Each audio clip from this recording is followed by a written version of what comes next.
নবী করিম সাল্লাল্লাহু আলাইহি ওয়াসাল্লাম যেই কথা বললেন, মক্কা ছাড়লেন। কিছু দূর যাওয়ার পর বারবার হাতিমে কাবার দিকে তাকিয়ে আল্লাহর নবী সাল্লাল্লাহু আলাইহি ওয়াসাল্লাম চোখের পানি ছেড়ে দিচ্ছেন আর বলতেছেন, বড় ইচ্ছা ছিল কাবাকে লক্ষ্য করে বললেন, কাবারে বড় ইচ্ছা ছিল তোর পাশে থাকবো, তোর খেদমত করব, কিন্তু তোর নিষ্ঠুর সন্তানেরা তোর কাছে থাকতে দিল না। এইরকম বলছেন, বারবার কাবার দিকে তাকাচ্ছেন।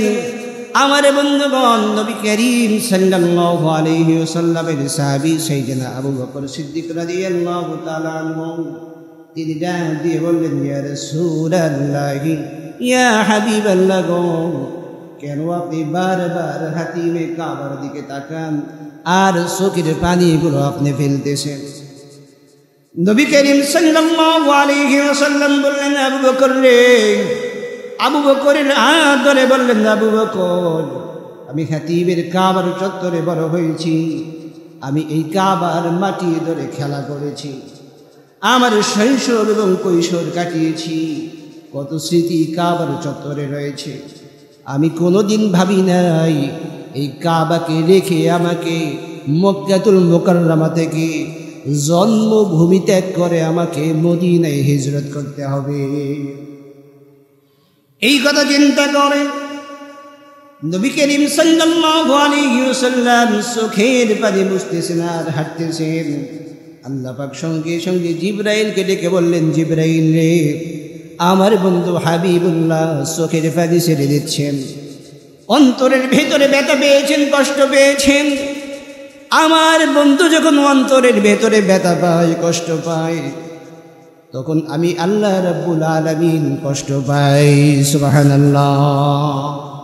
সবাই পড়ি আউযু বিল্লাহি মিনাশ শাইতানির রাজীম। বিসমিল্লাহির রাহমানির রাহিম। ونريد أن نمن على الذين استضعفوا في الأرض ونجعلهم أئمة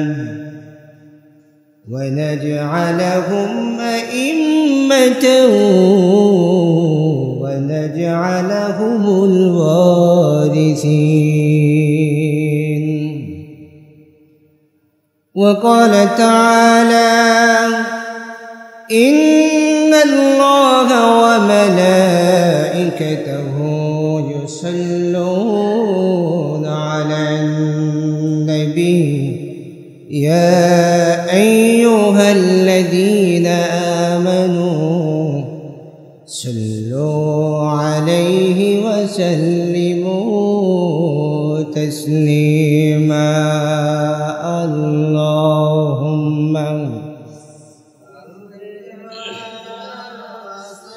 سيدنا مولانا محمد وعلى آله مولانا محمد جبل كل محبة الشريف اللهم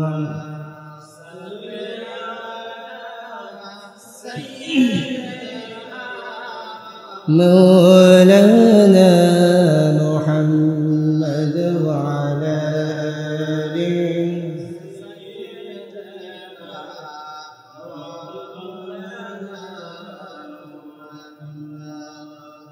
তোমারি পথে চলে কত প্রাণ ঝরে যায়, তবু আমি কাঁদি আজ হারাবার বেদনায়। তবু জানি খুন রানা এই তায়েফের এই পথ হলো রাহে মুহাম্মদ হৃদয়ে মুহাম্মদ আল্লাহুম্মা সাইয়্যিদিনা মাওলানা মুহাম্মদ ওয়া আলা আলি সাইয়্যিদিনা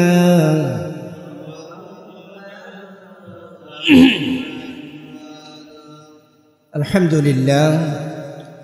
আল্লাহ পাকের দরবারে লাখ কোটি শুকরিয়া আদায় করছি যে মহান আল্লাহ সুবহানাহু ওয়া তাআলা আমাকে আপনাকে আমাদের সবাইকে সপ্তাহের সর্বশ্রেষ্ঠ দিনে পবিত্র জুমার দিনে সবার আগে তার পবিত্র ঘরে যথা সময়ে উপস্থিত হয়ে আলোচনায় শামিল হওয়ার তৌফিক দিলেন।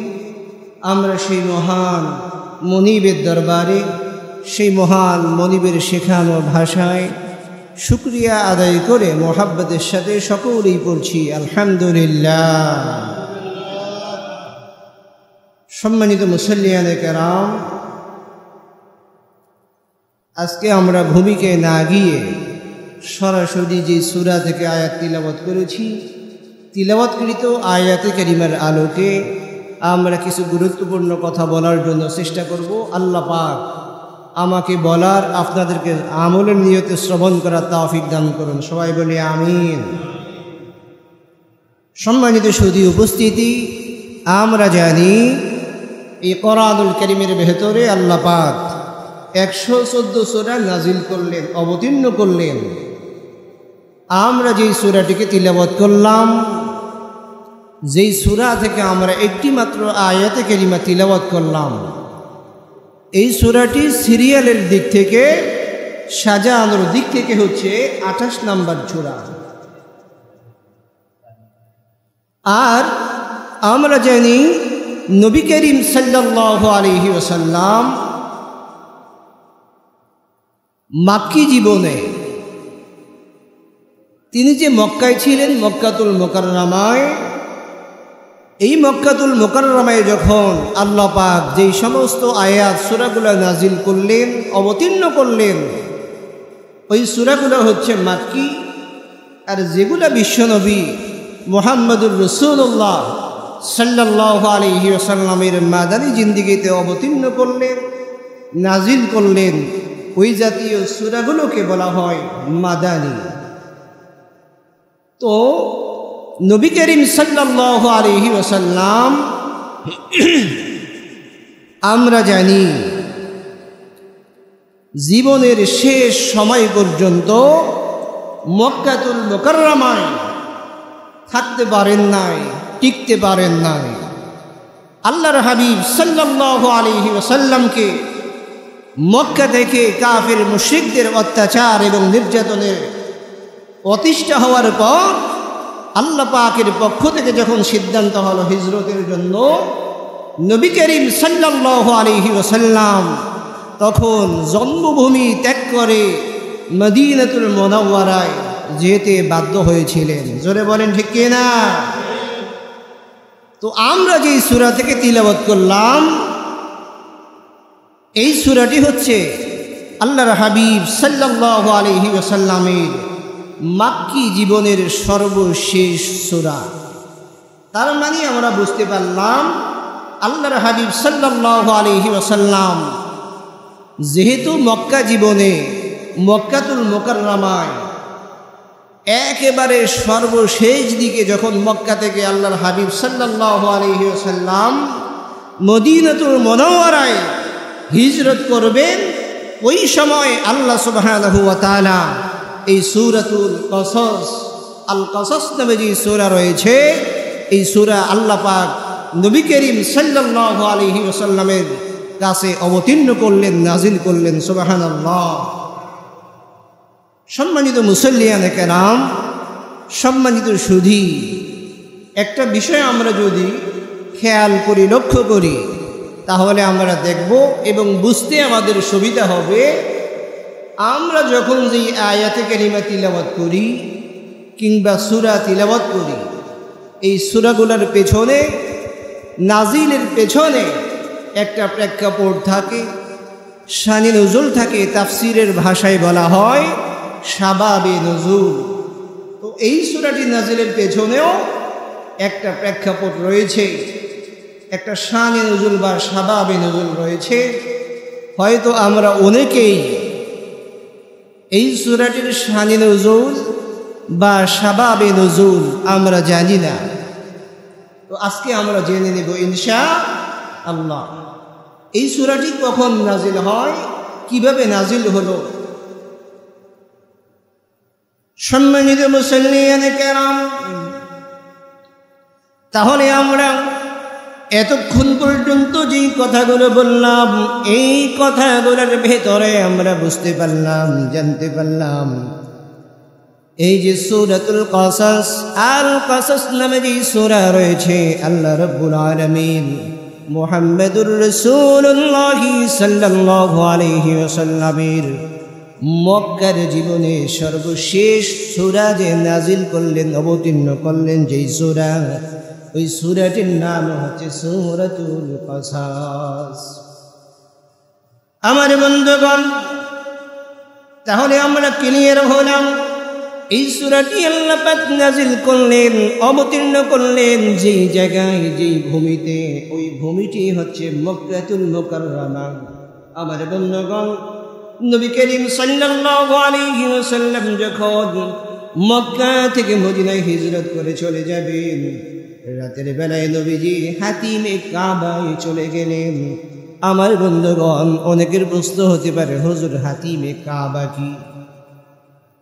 এই হাতিমে কাবায় আল্লাহ পাক আমার মতো গোলামকেও কবুল করেছেন, যারা বিশেষ করে বড় হজ প্লাস ওমরা করেছেন, করবেন, হয়তো বা ভাগ্যে থাকলে এই হাতিমে কাবা নামক যে স্থানটি রয়েছে, এই স্থানে প্রবেশ করার ভাগ্য, তৌফিক হয়তো বা আল্লাহ পাক তাদেরকে দিয়েছেন, বা যারা করবেন তাদেরকেও দিবেন ইনশাআল্লাহ। এই হাতিমে কাবা নামক যে স্থানটি, এই স্থানটি কাবার গিলাফ দিয়ে মোড়ানো। কাবা ঘরটা যতটুকু, এর উত্তর পশ্চিম পাশে খোলা একটা জায়গা রয়েছে। কাবার সঙ্গে চতুর্দিকে একটা বাউন্ডারি দেওয়া আছে, যে বাউন্ডারিটা উঁচু হচ্ছে আমার দাড়ি পর্যন্ত। আমি যখন হাতিমে কাবায় দাঁড়িয়েছিলাম ভিতরে প্রবেশের জন্য, তখন এই সূরাটার কথা আমার তখন স্মরণ হয়েছিল, মনে পড়ছিল যে নবী করিম সাল্লাল্লাহু আলাইহি ওয়াসাল্লাম মক্কা থেকে যে বিদায় নিলেন, মক্কি জীবনের শেষ সূরা আল্লাহ পাক বিশ্বনবীর কাছে জিবরাইলের মাধ্যমে এই সূরাতুল কাসাস নাজিল করলেন, অবতীর্ণ করলেন। এই হাতিমে কাবায় নবী করিম সাল্লাল্লাহু আলাইহি ওয়াসাল্লাম বিদায় বেলা এসে ওসমান বিন তালহা তখনও ইসলাম কবুল করেন নাই, দিন গ্রহণ করেন নাই, তাকে বললেন, ওসমান বিন তালহা, আমি তো আর মক্কায় থাকতে পারবো না, আমি মদিনায় আমাকে চলে যেতে হবে হিজরত করে। তো আমার মন চাচ্ছে তুমি যদি কাবার দরজাটা একটু খুলে দিতে, আমি শেষবারের মতো 2 রাকাত নামাজ আদায় করতাম। সুবহানাল্লাহ। আর একটু জোরে বলেন সুবহানাল্লাহ। আমার বন্ধুগণ, আল্লাহর হাবিব সাল্লাল্লাহু আলাইহি ওয়াসাল্লাম রাতের বেলায় কাবার চত্বরে চলে গেলেন, হাতিম নামক স্থানে উপস্থিত হলেন। হাতিমে কাবায় তখন যেই ব্যক্তি ছিল, ওই ব্যক্তির নাম হলো ওসমান বিন তালহা রাদিয়াল্লাহু তাআলা। নবী করিম সাল্লাল্লাহু আলাইহি ওয়াসাল্লাম আবেগ নিয়ে, মনে বড় আশা নিয়ে, ইচ্ছা নিয়ে, আকাঙ্ক্ষা নিয়ে হাতিমে কাবায় চলে গেলেন। বললেন, ওসমান রে, ওসমান বিন তালহা রে, আমি তোমার মদিনায় মক্কাতুল মুকাররমায় থাকতে পারবো না, আমাকে মক্কাতুল মুকাররমা থেকে মদিনায় হিজরত করে চলে যেতে হবে। অতএব আমার মন চাচ্ছে, আমার মনে বড় ইচ্ছা হচ্ছে, কাবার দরজাটা একটু খুলে দাও, হাতিমে কাবার দরজাটা একটু খুলে দাও, আমার জন্য উন্মুক্ত করে দাও। আমি মাত্র 2 রাকাত নামাজ আদায় করে মক্কা থেকে মদিনাতুল মুনাওয়ারায় হিজরত করতে চাই। সুবহানাল্লাহ। আমার বন্ধুগণ, নবী করিম সাল্লাল্লাহু আলাইহি ওয়াসাল্লাম যখন এই কথা বললেন, ওসমান বিন তালহা তিনি রেগে গিয়ে বললেন, তোমার এত বড় সাহস, তোমার নিজের বাসস্থান নাই, থাকার জায়গা নাই, ঘর নাই, বাড়ি নাই, তোমার নিজের চুলা নাই, কোনো খাবার নাই, কিছুই নাই, তুমি তো থাকো তোমার দাদার ঘরে, চাচার বাড়িতে। এদের ঘরে যদি কোনোদিন আগুন জ্বলে, যদি রান্না বান্না হয়, তাহলে অবশ্যই তোমার পেটে খাবার জোটে। আর যদি তোমার দাদা তোমার চাচার বাড়িতে যদি খাবার না হয়, রান্না বান্না যদি না হয়, তাহলে ওই দিন তুমি না খেয়ে থাকো, ওই দিন তোমার কিসমতে খাবার জোটে না। আর তুমি এসেছো হাতিমে কাবার দরজা তোমার জন্য উন্মুক্ত করে দেওয়ার জন্য, তুমি বলছো এত বড় সাহস তোমার কি করে হয়? আমার বন্ধুগণ, আল্লাহর নবী সাল্লাল্লাহু আলাইহি ওয়াসাল্লাম বললেন, শোনো রে ওসমান, আমি তো সাধারণ কোনো বংশের সন্তান নই, আমার বংশ হচ্ছে কুরাইশ বংশ, আর আমি তো কুরাইশ বংশের ছেলে, আমি তো কুরাইশ বংশের সন্তান। অতএব আমি একটু 2 রাকাত নামাজ পড়তে চাই, আমাকে 2 রাকাত নামাজ পড়ার জন্য সুযোগ করে দাও। তার মানে হাতিমে কাবার দরজাটা আমার জন্য উন্মুক্ত করে দাও। আমার বন্ধুগণ, ওসমান বিন তালহা রাদিয়াল্লাহু তাআলা আনহু যদিও তখন ইসলাম কবুল করেন নাই, এই ওসমান বিন তালহা তিনি রাগান্বিত স্বরে বললেন যে কশিনকালেও সম্ভব নয়, তোমার জন্য হাতিমে কাবার দরজাটা খোলা সম্ভব নয়। তিনি রেগে গেলেন, ফায়ার হয়ে গেলেন, রক্ত চক্ষু বললেন। আল্লাহর নবী সাল্লাল্লাহু আলাইহি ওয়াসাল্লাম কষ্ট পেলেন। নবী করিম সাল্লাল্লাহু আলাইহি ওয়াসাল্লাম দেখে বললেন, ওসমান রে, শেষ সময় 2 রাকাত নামাজ পড়তে চাইলাম, দিলে না। শোনো, আমার মালিক যদি কোনো সময় রাজার বেশে আমাকে হাতিমে কাবায় নিয়ে আসে, ওই সময় যদি আমি তোমার কাছে এই হাতিমে কাবার চাবিটা চাই, হাতিমে কাবার দরজাটা যদি খুলে দিতে বলি, তাহলে তুমি কি ওই সময় আমাকে চাবিটা দিবে না? প্রশ্নবোধক শব্দ ব্যবহার করলেন, বললেন, হাতিমে, ওই সময় তুমি কি আমাকে কাবার চাবিটা দিবে না, অথবা দরজাটাকে উন্মুক্ত করে দিবে না? যখন নবী করিম সাল্লাল্লাহু আলাইহি ওয়াসাল্লাম এই কথা বললেন, ওসমান বিন তালহা ক্ষিপ্ত হয়ে বললেন, মুহাম্মদুর রাসূলুল্লাহ সাল্লাল্লাহু আলাইহি ওয়াসাল্লাম, যার কোনো বাড়ি নাই, ঘর নাই, যার নির্দিষ্ট কোনো স্থান নাই, ওই ব্যক্তির মতো তুমি সেরা কাঁথায় শুয়ে তুমি কি করে এইরকম স্বপ্ন দেখো? তার মানে ওসমান বিন তালহা রেগে গেলেন, ফায়ার হয়ে গেলেন। এরপরে বললেন, আল্লাহর হাবিব মুহাম্মদুর রাসূলুল্লাহ সাল্লাল্লাহু আলাইহি ওয়াসাল্লামকে ডেকে বললেন, রে আব্দুল্লাহর পুত্র মুহাম্মদুর রাসূলুল্লাহ সাল্লাল্লাহু আলাইহি ওয়াসাল্লাম, তুমি কি করে ভাবলে মক্কাতুল মুকাররমা থেকে বিদায় নেওয়ার পর মদিনায় যখন চলে যাবে, আবার মদিনা থেকে তুমি মক্কাতুল মুকাররমায় ফিরে আসবে? কেমনে এটা সম্ভব? এটা কশিনকালেও সম্ভব নয়। আমার বন্ধুগণ, আপনাদের কাছে জানতে চাই, রব্বুল আলামিন যেই কাজকে সম্ভব করেন, ওই কাজ দুনিয়ার কোনো মানুষ সবাই একত্রিত হলে পরেও ওই কাজকে কোনো মানুষ ঠেকাতে পারেনি। আল্লাহ যেটা চান, দুনিয়ার তাম পৃথিবীর মানুষ যদি একত্রিত হয়, তাহলে তাম পৃথিবীর মানুষ মিলেও আল্লাহ যেটা চান সেটাকে বান্দা বর্জন করতে পারেন না। জোরে বলেন ঠিক কিনা? উসমান বিন তালহা বললেন, মুহাম্মদ সাল্লাল্লাহু আলাইহি ওয়াসাল্লাম, তোমার এত বড় স্পর্ধা, তুমি মক্কা নগরীতে আসবে, এমন কথা তুমি কিভাবে বলতে পারো? পৃথিবী বদলে যেতে পারে, তোমার এই কথা কোনোদিন সত্য হবে না। জোরে বলেন নাউজুবিল্লাহ। কোনোদিন পৃথিবী বদলে যেতে পারে, কিন্তু তুমি যে বললে তুমি মদিনা থেকে আবার রাজার বেশে আল্লাহ পাক তোমাকে মক্কাতুল মুকাররমার জমিনে পাঠাবে, এটা কঠিনকালেও সম্ভব নয়। আমার বন্ধুগণ, নবী করিম সাল্লাল্লাহু আলাইহি ওয়াসাল্লাম যে কথা বললেন, আল্লাহ যদি চান রাজার বেশে মদিনা থেকে আবার মক্কায় পাঠাতে পারেন। আল্লাহর নবীর এই কথা সত্য হয়েছে নাকি মিথ্যা হয়েছে? নবী করিম সাল্লাল্লাহু আলাইহি ওয়াসাল্লাম মদিনাতুল মুনাওয়ারা থেকে মক্কাতুল মুকাররমায় কোনো রকমের মারামারি ছাড়া, কাটাকাটি ছাড়া, রক্ত ছাড়া মদিনাতুল মুনাওয়ারা থেকে মক্কাতুল মুকাররমায় রাজার বেশে এসেছিলেন কি এসেছিলেন না? জোরে বলেন, এসেছিলেন কি না? এসেছিলেন। আমার বন্ধুগণ, আল্লাহর হাবিব সাল্লাল্লাহু আলাইহি ওয়াসাল্লাম, নবী করিম সাল্লাল্লাহু আলাইহি ওয়াসাল্লাম যেই কথা বললেন, মক্কা ছাড়লেন।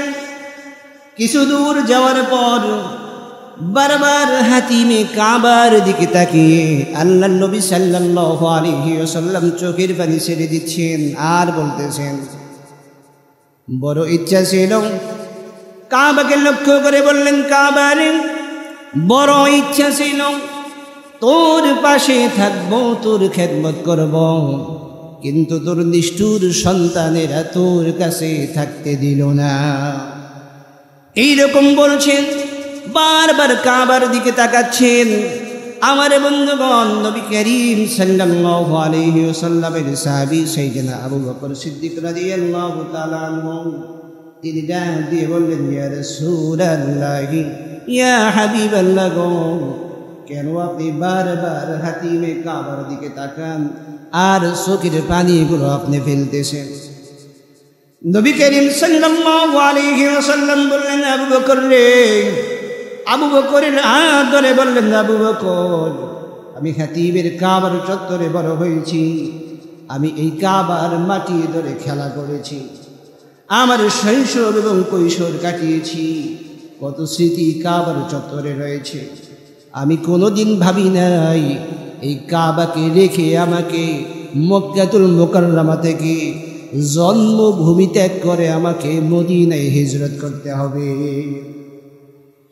এই কথা চিন্তা করে নবী করিম সাল্লাল্লাহু আলাইহি ওয়াসাল্লাম চোখের পানি মুছতেছেন আর হাঁটতেছেন। আল্লাহ পাক সঙ্গে সঙ্গে জিবরাইলকে ডেকে বললেন, জিবরাইল রে, আমার বন্ধু হাবিবুল্লাহ চোখের পানি ছেড়ে দিচ্ছেন, অন্তরের ভেতরে ব্যথা পেয়েছেন, কষ্ট পেয়েছেন। আমার বন্ধু যখন অন্তরের ভেতরে ব্যথা পায়, কষ্ট পায়, তখন আমি আল্লাহ রাব্বুল আলামিন কষ্ট পাই। সুবহানাল্লাহ। তাহলে আল্লাহর নবীকে যদি কোনো ব্যক্তি কষ্ট দেয়, ওই কষ্ট শুধুমাত্র নবী করিম সাল্লাল্লাহু আলাইহি ওয়াসাল্লামই পান না, স্বয়ং আল্লাহ সুবহানাহু ওয়া তাআলা পর্যন্ত কষ্ট পায়। জোরে বলেন ঠিক কি না? রব্বুল আলামিন জিবরাইলকে বললেন, জিবরাইল রে, দেরি করো না, আয়াত নিয়ে যাও, আবার নবীকে সান্ত্বনা দিয়ে আয়াতগুলো শোনাইয়া দাও। সুবহানাল্লাহ। আমার বন্ধুগণ, আল্লাহর হুকুমে জিবরাইল আলাইহিস সালাতু ওয়াস সালাম বিশেষ বিশেষ কিছু আয়াত সূরাতুল কাসাসের আল্লাহর নবী মুহাম্মদুর রাসূলুল্লাহ সাল্লাল্লাহু আলাইহি ওয়াসাল্লামের কাছে শুনাইয়া দিলেন। সুবহানাল্লাহ। সঙ্গে সঙ্গে নবী করিম সাল্লাল্লাহু আলাইহি ওয়াসাল্লাম চোখের পানি মুছে ফেললেন। আমার বন্ধুগণ, আয়াত নাযিল হয়ে গেল, নবীজি চোখের পানি মুছে ফেললেন। নবীজি রাজার বেশে মক্কায় প্রবেশ করেছেন। আমার বন্ধুগণ, ৮ম হিজরিতে নবী আমার রাজার বেশে একদম রক্তপাত ছাড়া, মারামারি ছাড়া, কাটাকাটি ছাড়া এই যে বিজয় দিলেন, এই বিজয়টা যিনি দিলেন, যদি বুঝে থাকেন গলার জড়তা ছেড়ে দিয়ে আওয়াজ দিয়ে বলুন তিনি কে? রব্বুল আলামিন বিজয় দিলেন ৮ম হিজরিতে মক্কা নগরীতে। আল্লাহর হাবিব সাল্লাল্লাহু আলাইহি ওয়াসাল্লাম ঢুকলেন, আসলেন, প্রবেশ করলেন। আমার বন্ধুগণ, আপনাদের মনে থাকার কথা, ওই যে হাতিমে কাবায় যেই ব্যক্তি ছিলেন তার নাম ওসমান বিন তালহা, তার কথা মনে আসেনি? নবী করিম সাল্লাল্লাহু আলাইহি ওয়াসাল্লাম যখন মক্কা নগরীতে ঢুকলেন, প্রবেশ করলেন, ওসমান বিন তালহা সেখানে দাঁড়িয়েছিল। নবীজি লক্ষ্য করে দেখলেন যে ওসমান বিন তালহা নবীজিকে দেখে ভয়ে থর থর করে কাঁপতে শুরু করলেন। সুবহানাল্লাহ। কেন কাঁপতে শুরু করলেন? যে আল্লাহর হাবিব সাল্লাল্লাহু আলাইহি ওয়াসাল্লাম মক্কা থেকে যখন বিদায় নিচ্ছিলেন, হাতিমে কাবায় গিয়ে বলছিলেন, ওসমান, আমি তো চলে যাব, এখানে আর থাকতে পারবো না, আমার মনটা বড় চাচ্ছে, একটু হাতিমের দরজাটা খুলে দাও, আমি একটু মাত্র 2টা রাকাত নামাজ আদায় করে মক্কা থেকে মদিনায় হিজরত করতে চাই। ওই দিন ওসমান বিন তালহা নবীজির সঙ্গে খারাপ ব্যবহার করছিলেন, দূর ব্যবহার করছিলেন, এমনকি হাতিমে কাবায় নামাজ আদায় করতে দেন না।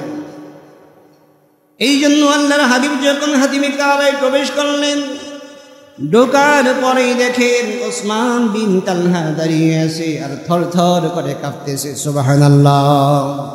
আমার বন্ধুগণ, আল্লাহর হাবিব সাল্লাল্লাহু আলাইহি ওয়াসাল্লাম গিয়ে ওসমান বিন তালহার হাতটাকে ধরলেন, ডেকে বললেন, ওসমান, ভয় পেও না, টেনশন করো না রে ওসমান, ভয়ের কোনো কারণ নাই, টেনশনের কোনো কারণ নাই।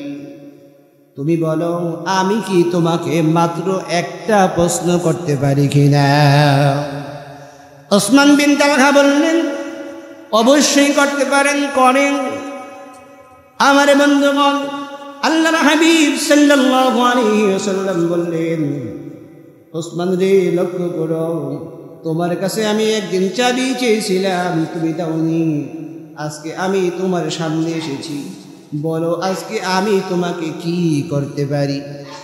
ওসমান বিন তালহা ডেকে বলছেন, ওগো আল্লাহর পয়গম্বর, ওই দিন আমি আপনার সাথে এমন দূর ব্যবহার করেছি, খারাপ ব্যবহার করেছি, আপনি যদি ইচ্ছা করেন, এটাই হচ্ছে চিরন্তন সত্য কথা, আপনি ইচ্ছা করলে আজকে আমাকে দুনিয়া থেকে বিদায় করে দিতে পারেন।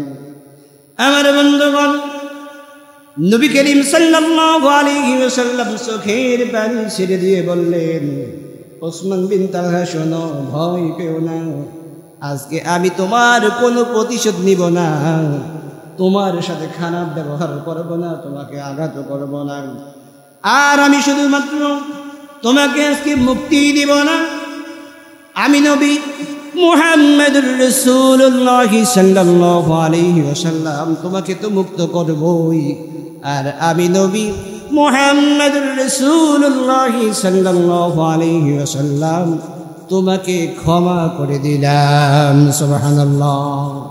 আর জোরে জোরে বলেন সুবহানাল্লাহ। তো নবী করিম সাল্লাল্লাহু আলাইহি ওয়াসাল্লামের সঙ্গে কীরকম ব্যবহার করলেন? অতএব আমরা যদি ওই জায়গায় হতাম, যখন আমাদের জন্য কোনো ব্যক্তি দরজা না খুলে দিতেন, পরবর্তী সময় আমরা পেলে প্রতিশোধ নিতাম কি নিতাম না? জোরে বলে নিতাম কি নিতাম না? আরে ভাই, বর্তমানে আমরা যদি তাকাই, পৃথিবীর জমিনের মধ্যে বর্তমানে এমন সময় এসেছে, একদল যখন যায়, ওই আরেক দলের প্রতিশোধ আরেক দল এসে নেয়, আছে না নাই? এটা কিন্তু ইসলামের সৌন্দর্য নয়। ইসলামের সৌন্দর্য কেমন হবে? আল্লাহ নবী সাল্লাল্লাহু আলাইহি ওয়াসাল্লাম হাতে খড়িতে দেখিয়ে দিয়েছেন। সুবহানাল্লাহ।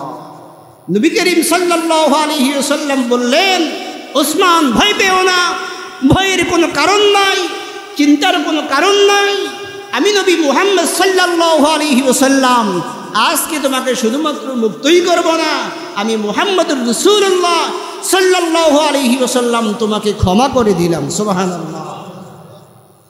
শুধুমাত্র তাই নয়, আল্লাহর হাবিব সাল্লাল্লাহু আলাইহি ওয়াসাল্লাম বললেন, ওসমান রে, এই চাবিটা যে আমি তোমার কাছ থেকে নিলাম, আবার আমি নবী মুহাম্মদুর রাসূলুল্লাহ সাল্লাল্লাহু আলাইহি ওয়াসাল্লাম এই চাবিটাকে আবার তোমার কাছেই ফিরিয়ে দিলাম। সুবহানাল্লাহ।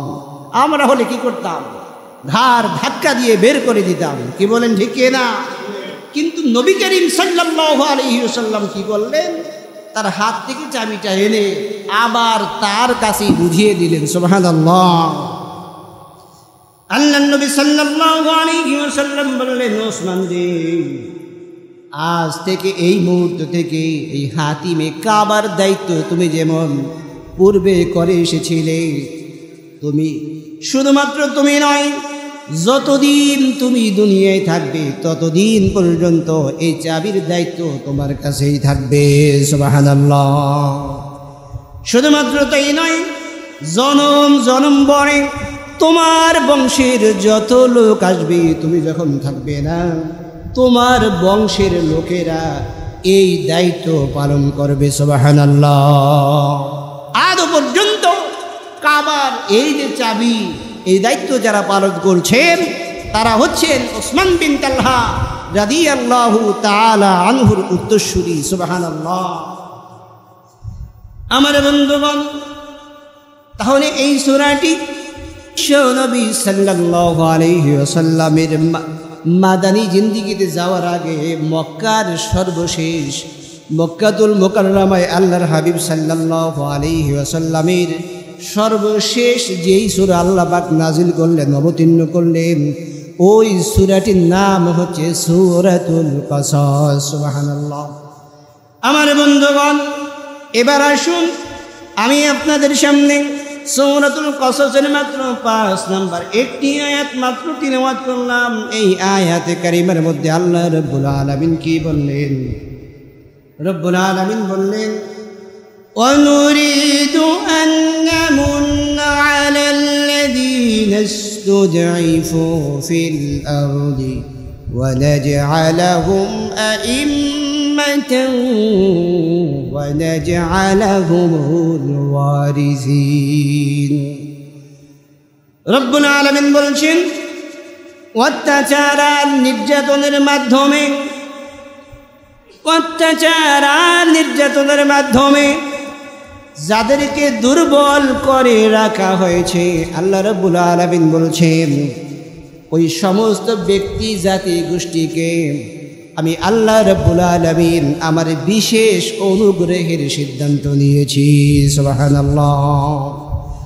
যাদেরকে অত্যাচার আর নির্যাতনের মাধ্যমে দুর্বল করে রাখা হয়েছিল, এমনকি হচ্ছে বর্তমানে আল্লাহ পাক তিনি নিজে তার জবানে, কুদরতি জবানে বলছেন যে তাদের ব্যাপারে আমি আল্লাহ পাকের বিশেষ অনুগ্রহের সিদ্ধান্ত নিয়েছি। কি সিদ্ধান্ত নিয়েছি? রব্বুল আলামিন বললেন, وَنَجْعَلَهُمْ أَئِمَّةً وَنَجْعَلَهُمُ الْوَارِثِينَ। রব্বুল আলামিন বললেন, বান্দারে, আমি আল্লাহ পাক তাদের জন্য সিদ্ধান্ত নিয়েছি, ওয়ানাজআলাহুম আইম্মান, আমি তাদেরকে নেতা বানাবো, ওয়ানাজআলাহুমুল ওয়ারিসিন, আমি আল্লাহ পাক তাদেরকে উত্তরাধিকারী বানাবো। সুবহানাল্লাহ। তাহলে যাদেরকে অত্যাচার আর নির্যাতনের মাধ্যমে দুর্বল করে রাখা হয়েছে, আল্লাহ পাক তাদের জন্য সিদ্ধান্ত নিয়েছেন কি? সিদ্ধান্ত দিয়েছেন কি? আমরা কোরআন থেকে বুঝতে পারলাম, আল্লাহ পাক বললেন তাদেরকে আল্লাহ পাক নেতা বানাবেন এবং তাদেরকে উত্তরাধিকারী করবেন। সুবহানাল্লাহ। একটু জোরে বলেন সুবহানাল্লাহ। কোরআনের কথা শুনলে পরে ইমানদার ব্যক্তির ইমানের ভলিউমটা কমে না বাড়ে? আওয়াজ দেন, কমে না বাড়ে? তাহলে আমাদের ইমানের ব্যাটারি তো ডাউন হয়ে গেছে কেন? আমার বন্ধুগণ, পরবর্তী আয়াতে কারিমের মধ্যে রব্বুল আলামিন বলছেন, ونمكن لهم في الأرض ونري فرعون وهامان وجنودهما منهم ما كانوا يحذرون এই আয়াতে কারিমের প্রথম অংশের ভেতরে আল্লাহ রাব্বুল আলামিন বললেন ওয়ানুমাক্কিনা লাহুম ফিল আরদ। আমার বন্ধুগণ, আমি আপনাদের কাছে প্রশ্ন করে জানতে চাই, যেই কথাগুলো আমি বলছি এই কথাগুলো কি আমার বানানো নাকি স্বয়ং আল্লাহ রাব্বুল আলামিনের? জোরে বলেন না, এই কথাগুলো কার? এত আস্তে বললেন কেন? এই কথাগুলো কার? আল্লাহ পাকের। তো আল্লাহ বলছেন যে ওয়ানুমাক্কিনা লাহুম ফিল আরদ, যাদেরকে অত্যাচার আর নির্যাতনের মাধ্যমে দুর্বল করে রাখা হয়েছে, আমি আল্লাহ পাক তাদের ব্যাপারে যে বিশেষ অনুগ্রহের সিদ্ধান্ত নিয়েছি, আমি যে তাদেরকে নেতা বানাবো, উত্তরাধিকারী করব, আমি আল্লাহ পাক ওয়ানুমাক্কিনা লাহুম ফিল আরদ, জমিনের মধ্যে, পৃথিবীর দেশে দেশে জমিনের মধ্যে আমি আল্লাহ পাক তাদেরকে ক্ষমতার মসনদ দিয়ে দিব। জোরে বলেন সুবহানাল্লাহ, আর জোরে বলেন সুবহানাল্লাহ। তাহলে এখানে আল্লাহ পাক যেই কথা বললেন, এই কথার দ্বারা আমরা 100% শিওর থাকি ইনশাআল্লাহ। আজকে যদিও আমরা দেখতে পাচ্ছি ইসরায়েল ফিলিস্তিনের মুসলমানদের প্রতি গুম খুন হত্যা ইত্যাদি করে যাচ্ছে, আমরা হতাশ হব না, নৈরাশ হব না। যেহেতু আল্লাহ পাক আমাদেরকে বলছেন যাদেরকে অত্যাচার আর নির্যাতনের মাধ্যমে দুর্বল করে রাখা হয়েছে, আল্লাহ পাক তাদেরকে বিশেষ অনুগ্রহের সিদ্ধান্ত নিয়েছেন, নেতা বানাবেন, এমনকি পৃথিবীর বিভিন্ন জায়গায় তাদেরকে ক্ষমতার মসনদ দিয়ে দিবেন। সুবহানাল্লাহ। তাহলে এই ফিলিস্তিনের জমিনে অবশ্যই আল্লাহ রাব্বুল আলামিন বিজয় এবং শক্তি দেবেনই দেবেন। জোরে বলেন ঠিক কি না? তবে আমরা আল্লাহর কাছে বলবো, রব্বুল আলামিন এই বিজয়টা তুমি আমাদেরকে দেখে এরপরে মৃত্যু দিও। সবাই বলি আমিন। জোরে বলেন ঠিক কি না? এই বিজয় আমরা দেখতে চাই কি চাই না? একটা কথা মনে রাখবেন, আজকে আমরা বর্তমানে শুধুমাত্র যে ইসরায়েলের বিরুদ্ধে কথা বলি, এই ইসরায়েলের মতো আরো একটি ইসরায়েল রয়েছে। জোরে বলেন আছে না নাই? এই দ্বিতীয় ইসরায়েল, আমরা নিঃসন্দেহে বলতে পারি বাংলার পার্শ্ববর্তী দেশ ভারত হচ্ছে দ্বিতীয় ইসরায়েল। জোরে বলেন ঠিক কি না?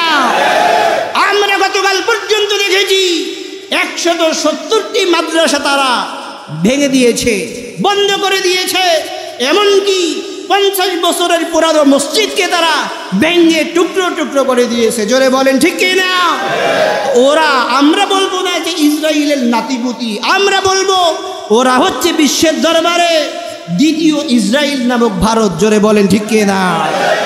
তবে আমাদেরকে সিদ্ধান্ত নিতে হবে, আমরা যেমন করে ইসরায়েলের প্রোডাক্টগুলোকে বয়কট করেছি, শুধুমাত্র ইসরায়েলের প্রোডাক্ট বয়কট করলেই চলবে না, পার্শ্ববর্তী ভারত নামক ইসরায়েলের প্রোডাক্টকেও আমাদেরকে বয়কট করতে হবে। জোরে বলেন ঠিক কি না? আর জোরে বলেন ঠিক কি না? এই মতের পক্ষে আছেন আপনারা? দুহাত তুলে আল্লাহরে দেখাই লিল্লাহি তাকবীর। আল্লাহ কবুল করুন, সবাই বলি আমিন। আমার বন্ধুগণ, একজন মুসলমান হয়ে পার্শ্ববর্তী দেশ ভারত, দ্বিতীয় ইসরায়েল আমাদের প্রতি এমন জুলুম করবে, এটা আমরা মেনে নিতে পারি না। জোরে বলেন ঠিক কি না? যদি আমরা মেনে নেই, তাহলে আল্লাহ পাকের কিছু আসে যায় না। জোরে বলেন ঠিক কি না? আমার বন্ধুগণ, আপনাদের মনে থাকার কথা, গত জুমায় আমি বলছিলাম যে আল্লামা সাইদি হাফিজাহুল্লাহ, তাকে প্রশ্ন করা হয়েছিল যে বাবরি মসজিদ সম্পর্কে, আপনাদের মনে আসেনি? আমি বলছিলাম যে এই জুমায় আমি বিষয়টাকে ক্লিয়ার করে দিব, সময় কম, এরপরে খুবই সংক্ষেপে একটু বলি। প্রশ্ন করা হয়েছিল যে যেহেতু বাবরি মসজিদ আল্লাহর ঘর, হাজারো হাজারো শত শত মানুষ সেখানে সিজদা দেয় আল্লাহকে, তো কাফির মুশরিকরা, হিন্দুত্ববাদীরা যখন এই বাবরি মসজিদকে ভেঙে দিচ্ছিল, আক্রমণ করছিল, তখন কেন আল্লাহ পাক আবাবিল পাখি পাঠিয়ে পাথর নিক্ষেপ করে এদেরকে ধ্বংস করলেন না? আল্লামা সাইদি হাফিজাহুল্লাহ তখন বলছিলেন আল্লাহর বান্দা, তুমি তো খামাকা চিন্তা করতেছো। তুমি কি জানো এই বাবরি মসজিদের মূল্য বেশি নাকি বাইতুল মুকাদ্দাসের মূল্য বেশি? আপনারা বলেন তো, বাইতুল মুকাদ্দাসের মূল্য বেশি নাকি বাবরি মসজিদের মূল্য বেশি? আওয়াজ দিয়ে বলেন কোনটার মূল্য বেশি? নিঃসন্দেহে বাইতুল মুকাদ্দাসের মূল্য বেশি, যেহেতু কিবলায়ে উলা, মুসলমানদের প্রথম কিবলা। আমার বন্ধুগণ, আল্লামা সাঈদী সাহেব বলছিলেন, ও আল্লাহর বান্দা লক্ষ্য করে শোনো, যেই সময় ইহুদিরা বাইতুল মুকাদ্দাসকে সর্বপ্রথম আক্রমণ করেছিল, ওই সময় কি আল্লাহ রাব্বুল আলামিন আবাবিল নামক পাখি পাঠিয়ে বাইতুল মুকাদ্দাসকে কি হেফাজত করেছিলেন? আল্লাহর বান্দা বললেন না। কিন্তু আল্লাহ রাব্বুল আলামিন তখন আবাবিল পাখি পাঠান নাই, পাথরও নিক্ষেপ করেন নাই, হস্তি বাহিনীর মতো আল্লাহ রাব্বুল আলামিন ফেরেশতা নাজিল করেন নাই বদরের মতো। তখন আল্লামা সাঈদী হাফিজাহুল্লাহ তিনি বলছিলেন, কিন্তু বাইতুল্লাহ, আল্লাহর ঘর, যখন কাফির মুশরিকেরা যখন আক্রমণ করলো, ওই সময় আল্লাহ রাব্বুল আলামিন আবাবিল পাখি পাঠিয়েছিলেন কিনা? বাইতুল্লাহ যখন আক্রমণ করলো হস্তি বাহিনী আবরাহা তার নেতৃত্বে, তখন আল্লাহ পাক আসমান থেকে আবাবিল পাখি পাথর সহকারে পাঠিয়েছিলেন কিনা? জানেন না আপনারা? জোরে বলেন, পাঠিয়েছিলেন কিনা? আমার বন্ধুগণ, এরপরে আমরা বলছিলাম গত জুমায় রব্বুল আলামিন তখন আবাবিল পাখি পাঠিয়েছিলেন, তার পায়ের মধ্যে, ঠোঁটের মধ্যে ছোট্ট ছোট্ট কঙ্কর ছিল। এই কঙ্করগুলোর মাধ্যমে হস্তি বাহিনীকে আল্লাহ রাব্বুল আলামিন ধ্বংস করে দিয়েছিলেন। জোরে বলেন ঠিক কিনা? কেন তখন ধ্বংস করলেন? কেন তখন আবাবিল পাখি পাঠাইলেন? এর পেছনে একটা কারণ, এক কথাই যদি বলি, সেই কারণটা হচ্ছে এমন যে ওই সময় মুসলমানদের সংখ্যা তেমন ছিল না, যেমন থাকলে পরে আল্লাহর ঘর ঠেকানোর জন্য হস্তি বাহিনীর সঙ্গে মোকাবেলা করত। জোরে বলেন ঠিক কিনা? কিন্তু ভারতে যখন বাবরি মসজিদের প্রতি আক্রমণ করা হলো, ওই সময় ভারতের জমিনে সারা বিশ্বে 70 কোটির চাইতেও মুসলমান ছিল। জোরে বলেন ঠিক কিনা? ইতিহাসের মধ্যে পাওয়া যায় যে তখন বিশ্বে 70 কোটির চাইতেও বেশি মুসলমান ছিল। তো 70 কোটি মুসলমান যেখানে বসবাস করে, আর তাদের মসজিদ তারা যদি হিফাজত করতে না পারে, আল্লাহ পাকের তো এত ঠেকা নাই যে ওই মসজিদ আল্লাহ পাক আবাবিল দ্বারা আবার হিফাজত করতে হবে। জোরে বলেন ঠিক কিনা? আল্লামা সাঈদী হাফিজাহুল্লাহ তিনি বলছিলেন, শুধুমাত্র তাই নয়, ইহুদিরা যখন বাইতুল মুকাদ্দাস আক্রমণ করলেন, ওই সময় বিশ্বে 125 কোটির চাইতেও মুসলমান বসবাস করত। কিন্তু ইহুদিরা, খ্রিস্টানেরা, নাপাক সৈন্যরা যখন বাইতুল মুকাদ্দাসকে আক্রমণ করল, বাইতুল মুকাদ্দাস যখন আক্রান্ত হলো, ওই সময় যেহেতু তামাম পৃথিবীর মধ্যে 125 কোটির চাইতেও বেশি মুসলমান ছিল, এদের গায়ের মধ্যে যেহেতু লাগে নাই, এদের কাছে খারাপ লাগে নাই, এই জন্য আল্লাহ রাব্বুল আলামিন বলছেন মুমিনদেরকে আল্লাহ পাক বিজয় দিবেন। এরা যেহেতু মুমিন হতে পারেন নাই, এই জন্য আল্লাহ রাব্বুল আলামিন হস্তি বাহিনী যেমনি করে ধ্বংস করলেন, ওই রকম করে আল্লাহ রাব্বুল আলামিন সেখানে আবাবিল পাঠানো মনে করেন নাই। জোরে বলেন ঠিক কিনা? আজকেও ফিলিস্তিনের দিকে আমরা তাকাই, স্লোগান দেই, কথা বলি, এইটা ভালো কথা, গুরুত্বপূর্ণ কথা। আমরা যদি যদি আমাদের দিকে চক্ষু রাঙ্গিয়ে তাকায়, আমরা তাদের বিরুদ্ধে কথা বলবো নাকি চুপ থাকবো? জোরে বলেন, কথা বলবো না চুপ থাকবো? আমরা কথা বলবো, কিন্তু দুঃখজনক হলেও সত্য, আজকে পৃথিবীর জমিনের মধ্যে প্রায় 200 কোটির চাইতেও বেশি মুসলমান বসবাস করছে। জোরে বলেন ঠিক কিনা? তো এই 200 কোটি মুসলমানদের শরীরের মধ্যে যদি খারাপ না লাগে ফিলিস্তিনের জন্য, আল্লাহ পাকের কি দরকার আছে আবাবিলের মতো পাখি যাকে যাকে পাঠাইয়া ফিলিস্তিন হিফাজত করতে হবে? জোরে বলেন, আল্লাহ পাকের কি এমন কোনো ঠেকা আছে? ঠেকা নাই। এই জন্য আল্লাহ রাব্বুল আলামিন বললেন, ওয়া কানা হাক্কান আলাইনা নাসরুল মুমিনিন।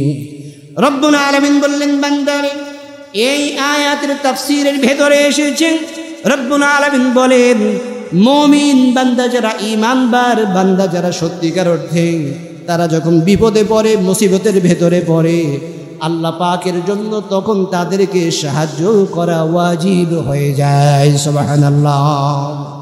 তো আল্লাহ পাক মুমিনের কথা বলছেন, তাহলে নিজের বুকে নিজে হাত দিয়ে বলতে পারবেন যে এখন পর্যন্ত আমরা মুমিন হয়েছি? বলতে পারবেন? জোরে বলেন, আমরা বলতে পারবো? পারবো না। কারণ যদি আমরা বলতে পারতাম তাহলে আজকে আমাদের এই অধঃপতন হতো না। জোরে বলেন ঠিক কিনা? আমার বন্ধুগণ, আজকে রেখে দিলাম এখানে এই আলোচনা। আপনারা জানেন যে যারা বিপদে পড়ে, মুসিবতে পড়ে, এদের পাশে দাঁড়াতে হয় দুইটা সিস্টেমে। কয়টা সিস্টেমে? জি, জান দিয়েও কি করতে হয়? দাঁড়াতে হয়, এবং মালও খরচ করতে হয়। কি বলেন ঠিক কিনা?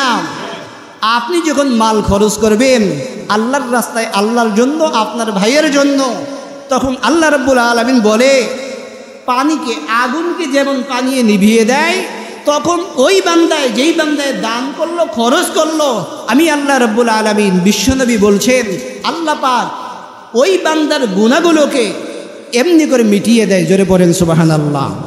মানে বিষয়টা হচ্ছে, আগুন, পানি যেমন আগুনকে নিভিয়ে দেয়, যেই ব্যক্তি দান করলো, ওই দানের কারণে আল্লাহ পাক ওই রকম করে দানকারী ব্যক্তির জীবনের গুনাহগুলোকে মাফ করে দেয়। সুবহানাল্লাহ।